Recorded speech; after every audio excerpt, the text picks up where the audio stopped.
Bon, alors aujourd'hui, on se penche sur les rumeurs autour d'iOS 19. Ça fait quand même 12 ans qu'iOS 7 a tout changé avec le flat design. Et là, on dirait qu'Apple prépare peut-être une autre grosse transformation. On s'est basé sur une analyse vidéo qui compile un peu tout ça. L'idée, c'est de voir si l'iPhone va vraiment changer de visage. Oui, tout à fait. Et la WWDC du 9 juin, elle est vraiment attendue. Parce qu'iOS 18, faut dire ce qui est, a été un peu mitigé, surtout sur les promesses d'IA, Apple Intelligence, qui tardent à venir. Donc là, Apple doit vraiment marquer le coup. Et pour marquer le coup, justement, la grosse rumeur, c'est la refonte de l'interface. Inspirée de visionOS, c'est ça? Exactement. On parle d'effet de verre, de translucidité, d'éléments un peu flottants. Ça pourrait donner un look assez différent. Et les icônes aussi. J'ai lu qu'elles pourraient être plus arrondies, voire rondes. Peut-être une option. Oui, c'est une possibilité. Ronde, ça serait audacieux. Ou peut-être juste une option de personnalisation, comme tu dis. Et aussi des petits effets 3D, genre qui réagissent quand on incline le téléphone. Ah oui, pour rendre l'interface plus vivante, quoi. C'est ça. Et ce lien avec visionOS, c'est pas juste pour faire joli, hein. C'est sans doute une stratégie pour unifier un peu l'écosystème. Et peut-être aussi pour nous habituer petit à petit à une interface pensée pour la 3D, même sur nos écrans plats. Préparer l'avenir, en quelque sorte. Intéressant.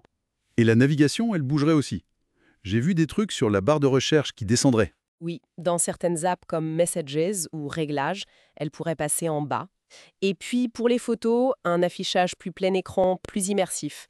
Et une nouvelle tab bar, tu sais, les onglets en bas, qui serait plus discrète. Elle apparaîtrait seulement quand on en a besoin. D'accord. Le but serait donc une interface plus cohérente entre les appareils et plus immersive. Tout à fait. Mais attention, c'est un pari énorme pour l'iPhone. C'est quand même la moitié des revenus d'Apple, hein. L'ergonomie doit être parfaite. On se souvient des réglages sur Mac au début, quand ils ont voulu trop copier l'iPhone, c'était pas toujours réussi. Faut que ça reste simple. C'est clair. Mais il n'y a pas que le design, il y a aussi toute la partie intelligence. Apple Intelligence, Siri. Ah oui, le nouveau Siri, on l'attendait déjà sur iOS 18, celui qui comprend mieux le contexte, qui est plus naturel. Peut-être qu'il sera enfin prêt pour iOS 19, hein. Apple va sûrement rester prudent à la WWDC, mais bon, on espère. On parle même d'intégration de Gemini, non? Et d'un mode de gestion de batterie plus malin basé sur l'IA. Oui, l'IA, Apple y va doucement, mais l'objectif c'est de la rendre utile au quotidien. Le coach santé dans l'absenté, par exemple. Ça pourrait être vraiment bien. Utiliser les données de l'Apple Watch pour donner des conseils personnalisés, peut-être même avec des vidéos de pro. L'app deviendrait proactive. Pas juste un catalogue de données, quoi. Voilà. Et il y a d'autres trucs excitants avec l'IA, comme la traduction en temps réel avec les AirPods. Ça, c'est fort. Ah oui, ça c'est typiquement Apple, hein. Intégrer les différents produits, traduire une conversation directement dans l'oreille, c'est assez bluffant comme idée. Et puis, il y a cette rumeur un peu plus technique, Stage Manager sur iPhone. Le truc pour gérer les fenêtres comme sur Mac ou iPad. Oui, mais attention, ce serait seulement quand l'iPhone est branché à un écran externe, via USB-C. Honnêtement, l'utilité sur un iPhone, même avec un écran externe, je sais pas trop. C'est peut-être un peu niche, non? C'est possible, à voir.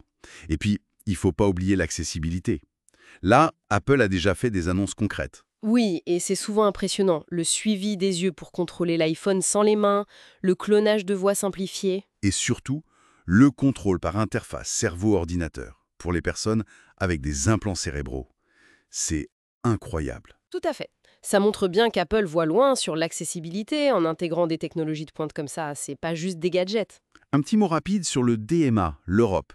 Les changements pour connecter plus facilement des écouteurs d'autres marques ou ouvrir AirPlay, ça viendra sans doute, mais peut-être plus tard dans l'année, pas forcément à la WWDC. Logique. Et pour la compatibilité d'iOS 19, on peut raisonnablement penser que ça commencera à partir de l'iPhone 11, comme iOS 18.